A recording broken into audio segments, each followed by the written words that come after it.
Yo, yo, yo, yo, yo, yo, yo, yo, yo. Yo, yo. What's good with it? It's the homie MACK, music, art, culture, knowledge, reporting live from the Dogon. Each one teach one, peace and love. This is another session of MACK Minutes. Let's get straight to it. A frat brother of mine, '06, you know what it is, hit me up about a status that I made. And I said in the status, this isn't verbatim, but the gist of it, that I can sense how the Democratic Party feels about black people by the way that they engage black people, the way they engage black voters, the way that they try to persuade black voters to vote Democrat. And in parentheses, I said I have no party affiliation. Another frat brother of mine attacked me. Pretty much said that the things that I was saying, that the fact that I posted that it had a Republican leaning, that my verbiage is not that of an independent. I said I was independent, but what I said has it's like basically saying I was taking a shot at Democrats, and I'm essentially have Republican leanings. No, literally every election that has taken place in this country, I have voted Democrat since the time I could vote. The Democratic Party is something that I actually inherited. But yeah, let me get back to what I was saying, but what I meant by my status. I have not seen anyone discuss policy. I have not heard Kamala Harris discuss policy. For that matter, not much from Trump either. But the way I was raised, Republicans are bad. Republicans are white folks that don't like your black ass. Interestingly enough, the Republican Party was the party of Lincoln. The Emancipation Proclamation, as we know, Lincoln signed the Emancipation Proclamation. As we know, President Lincoln signed the Emancipation Proclamation, and Lincoln was a Republican. Let me put up some more facts.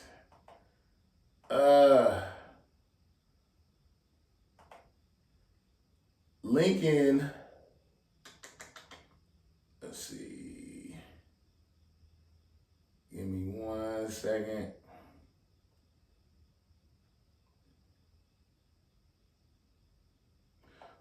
Initially, the Republican Party was the first that pushed not only black votes, but black politicians during the postbellum period known as Reconstruction. Reconstruction being the time frame immediately after slavery, where you had the Reconstruction Act. Let me make sure I called it right. Yeah, Reconstruction Act of 1867, in which pretty much you had all these newly freed enslaved people, and the government had to figure out a way to ingratiate them in society. You can't just have people that were enslaved and you just throw them out there, get it figured out. No, doesn't work like that. So there were programs, specifically a lot of HBCUs actually came about due to the Reconstruction Act of 1867. But yeah, let me backtrack real quick. Yeah, my thing is, again, I'm not a Democrat or a Republican.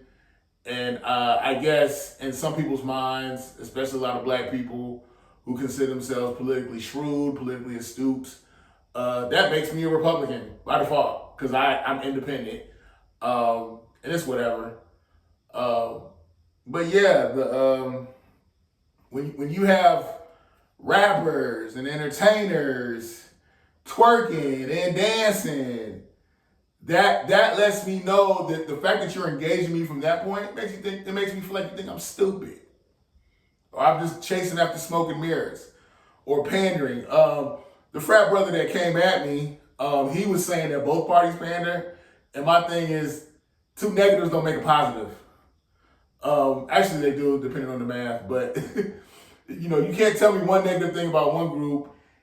You can't counteract a negative with a negative, and I'm supposed to be like, yeah, that's the right way. That makes sense. Yes. I don't expect anything from the Republican Party. I'll just keep it a buck. A lot of black people I know that want to vote Republican, it's more or less because they feel like, you know what, at least with Trump I can get some money. Do I think that's a good reason to vote Republican? I don't think that's sufficient. But hey, some people are just I guess they vote based off of one thing, off of one topic. As far as I'm seeing a lot of black people that don't want to vote Republican because they don't want to vote Democrat, rather, because they feel like the Democrats are pushing for a lot of immigrants to come here that are taking jobs and they're getting subsidies, they're getting different amenities that a lot of poor U.S. citizens do not get.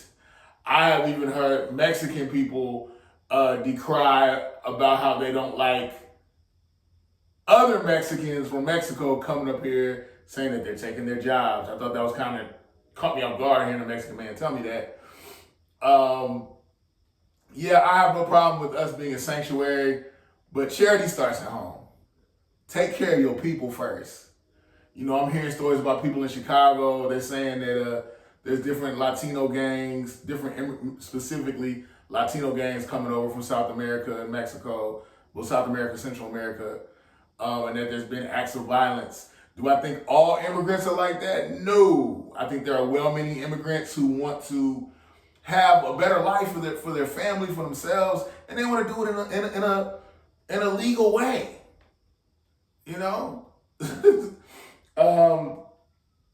But yeah, I want to come to this. I want to quote Assata Shakur.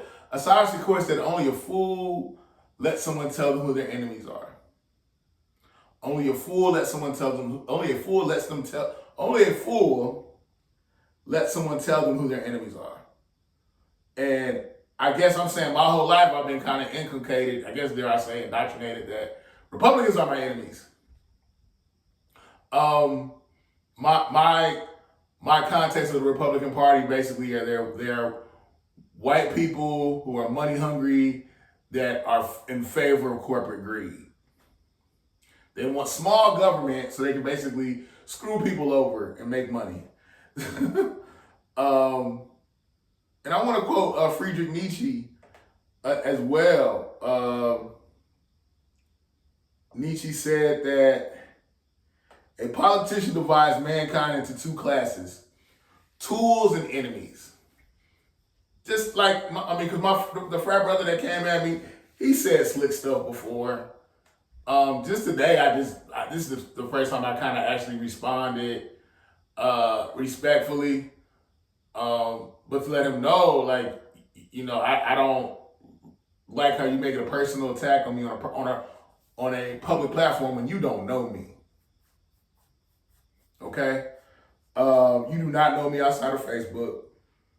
And the one thing I do appreciate about my frat brother, who I had that little exchange with, he actually went on ChatGPT, looked up some things, and I'm not sure, I haven't fact checked ChatGPT, but I'm assuming that it is fact checked before the information is presented. He listed some things that that the Democratic Party has done for black people by proxy. Let me bring up some of those things.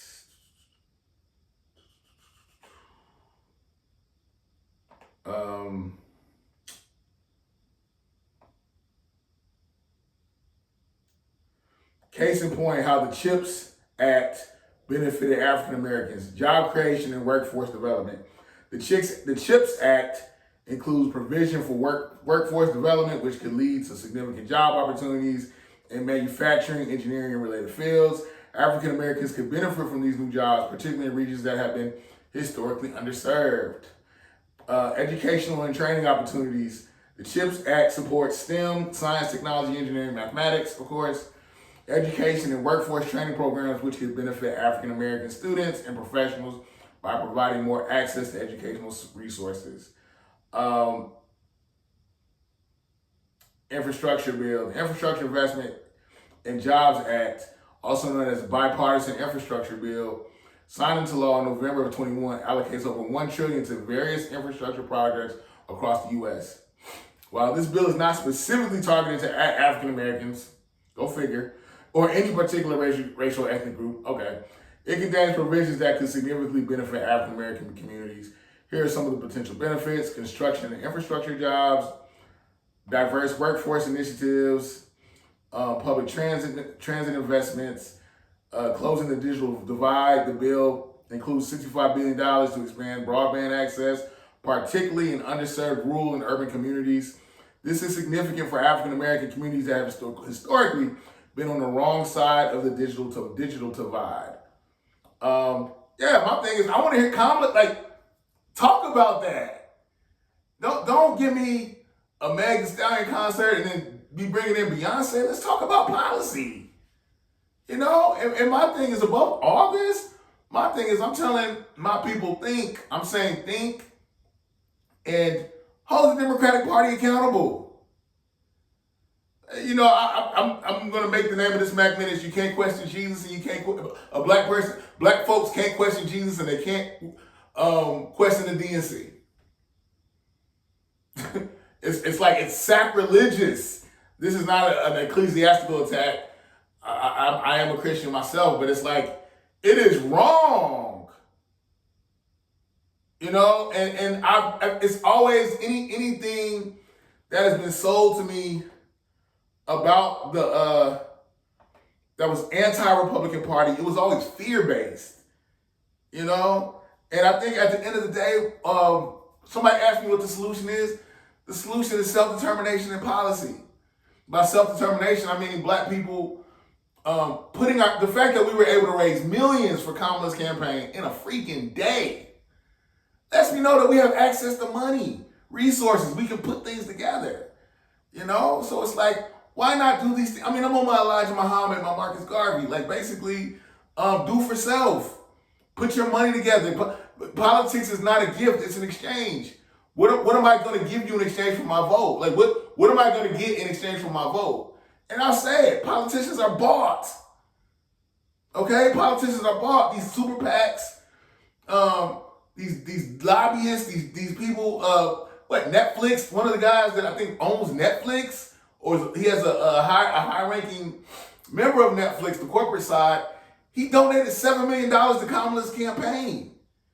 I don't have no issue with that. I'm just saying, black people, I think we think our leverage is God. We think our leverage is morality, and it's not. I love the Lord, but I understand that it's about money. And if we don't create an economic base to make these people want to serve us, then we BSing, we bull-jiving. And when I say policy, we have to figure out a way to create the economic base, and we can come to these politicians and say, look, we have money for this, and this. If we support your campaign and help get you in office, how are you going to serve us? You are a public servant. Why am I wrong for thinking like that? Why is anyone wrong for thinking like that? And I get it. One of the things Malcolm X said was the struggle with black people is the fact that we argue over methodology. We all want to be liberated, but we argue over methodology. We're always arguing over which way to go, east to west, north to south. And my thing is, I'm at the point now, I'm just like, everybody needs to fight we need to, what did Booker T. Washington say?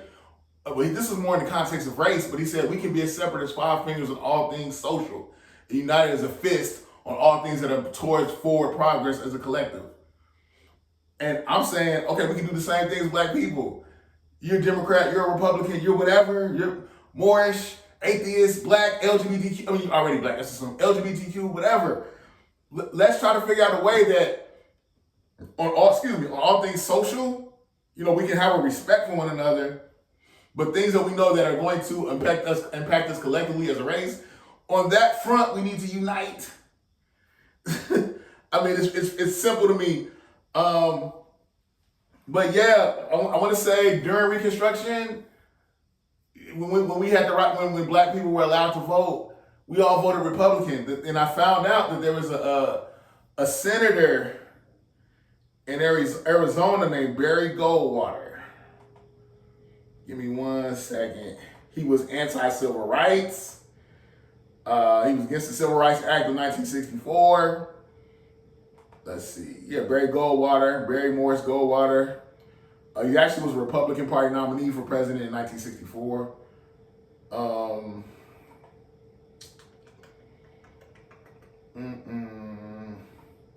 So like during the Depression, the Great Depression, that's I want to say the 20s through the 40s. Let me be more specific.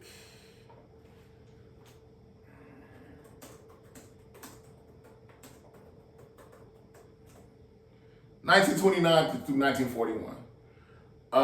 That is when the New Deal came about. We had,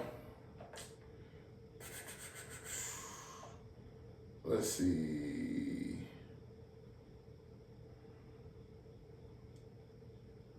FDR led the New Deal, and the Democrats became a beacon for black Americans deeply affected by poverty. So it made sense. You're living in poverty. You're seeing a party that's saying, look, we're committed to eradicating poverty. It makes sense. Swing Democrat. I get it. The data suggests, now this is coming from NPR, the data suggests that even as late as 1960, only about 2/3 of African Americans were identified with the Democratic Party. Now 2/3 is a pretty big number, but when you compare today, that number hovers at about 90%. So what happened? According to Hutchings and Tufts University historian Peniel Joseph, Barry Goldwater happened. Barry Goldwater for Republicans became a metaphor for the Republican response for the revolution that's happening in the United States. Joseph says the revolution was Freedom Summer. Freedom Summer was part of the civil rights movement. This period over 50 years ago is when hundreds of college students, most of them white, had journeyed to Mississippi to help black Mississippians become registered voters. The state's response to that integrated movement had been swift and violent. Less than a month after the GOP met for its national convention in San Francisco, organizers Andrew Goodman, James Chaney, who was African American and Mississippi born, and Michael Schwerner had been kidnapped on a dark back road in Neshoba County. The only hint that they existed was Schwerner's charred Ford station wagon. RIP to those three souls.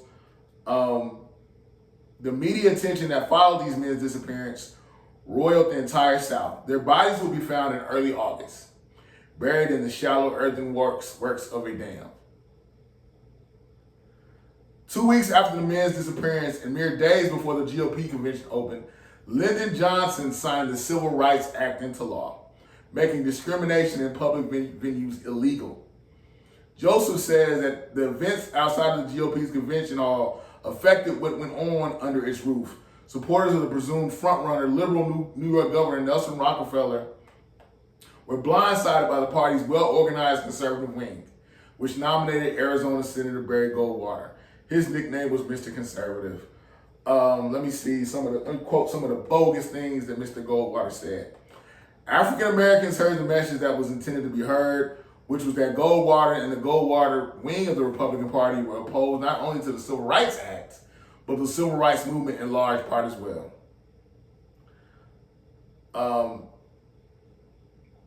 Goldwater was an advocate for small government, a government that doesn't give out handouts to black people, a government that doesn't have laws that interfere with states' rights, a government that is not conducting a war on poverty. This is Republican. This is Goldwater sentiments.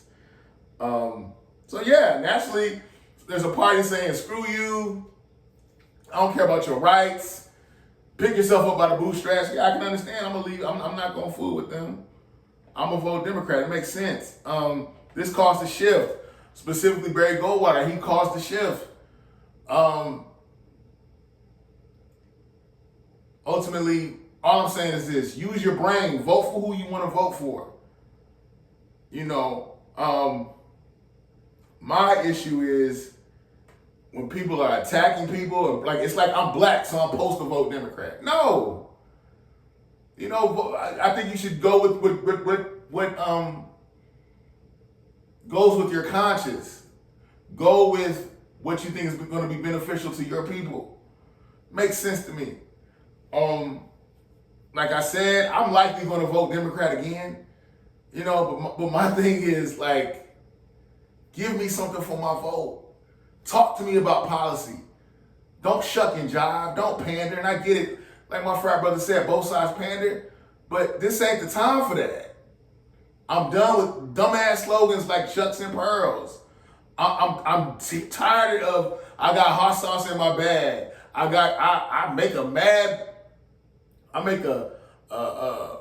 mean pot of greens. I don't care.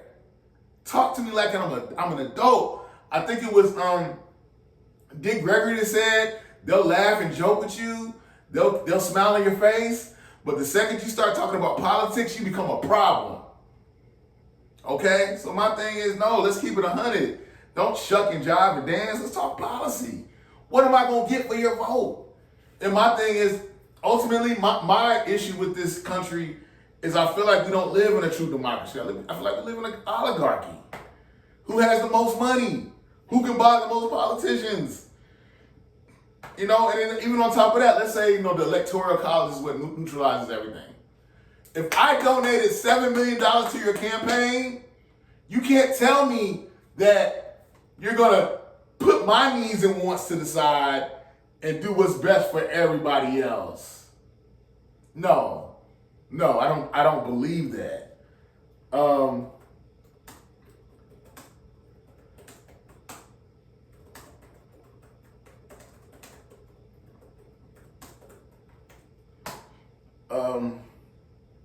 Let me see. I'm trying to find.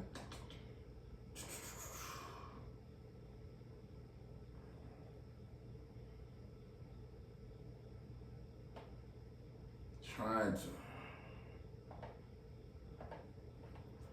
Give me 1 second.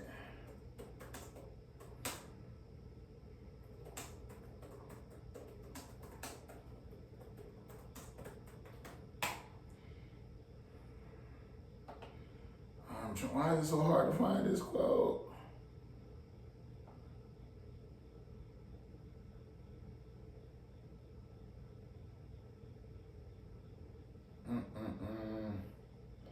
I cannot find the quote, but essentially he was saying he questions the concept of a two-party system.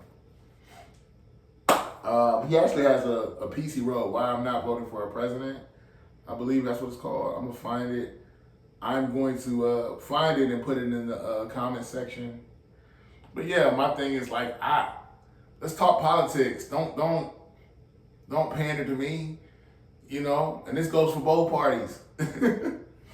But yeah, I mean, it just, black folks can't question Jesus. Black folks can't question the Republican Party. I get the shift as to why we voted Democrat. Makes perfect sense. So Fair Housing Rights Act.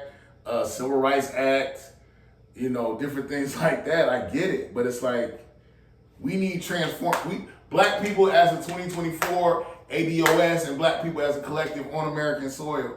We deserve transformative policy. Specifically as ADOS, reparations. I'm going to keep pushing for that. But yeah, this is just how I feel. May piss some of y'all off. Y'all don't want to ride with me no more. That's fine. Some of y'all will be back anyway. But yeah, man, each one teach one, peace and love. Vote for who you want to vote for. I'm just not with black people, especially like people like Steve Harvey telling black people don't make demands and don't expect anything for your vote. Like, that's bull. And sometimes I feel like there's this elitist bourgeoisie black class that gets paid to champion for the Democratic Party. And it frustrates me that if any black person challenges the Democratic Party, they're a bot. They're a Russian spy. They're a communist. You know, like, and these are the same people who will support, who claim how much of a genius W.B. Du Bois was and how much they love the Black Panther Party. Both the Black, specifically Huey Newton and W.B. Du Bois, they challenged capitalism. They challenged the political and economic infrastructure of this country. Both of them. But anyway, it's the homie Mac. Each one teach one, peace and love. Signing out from the Dogon.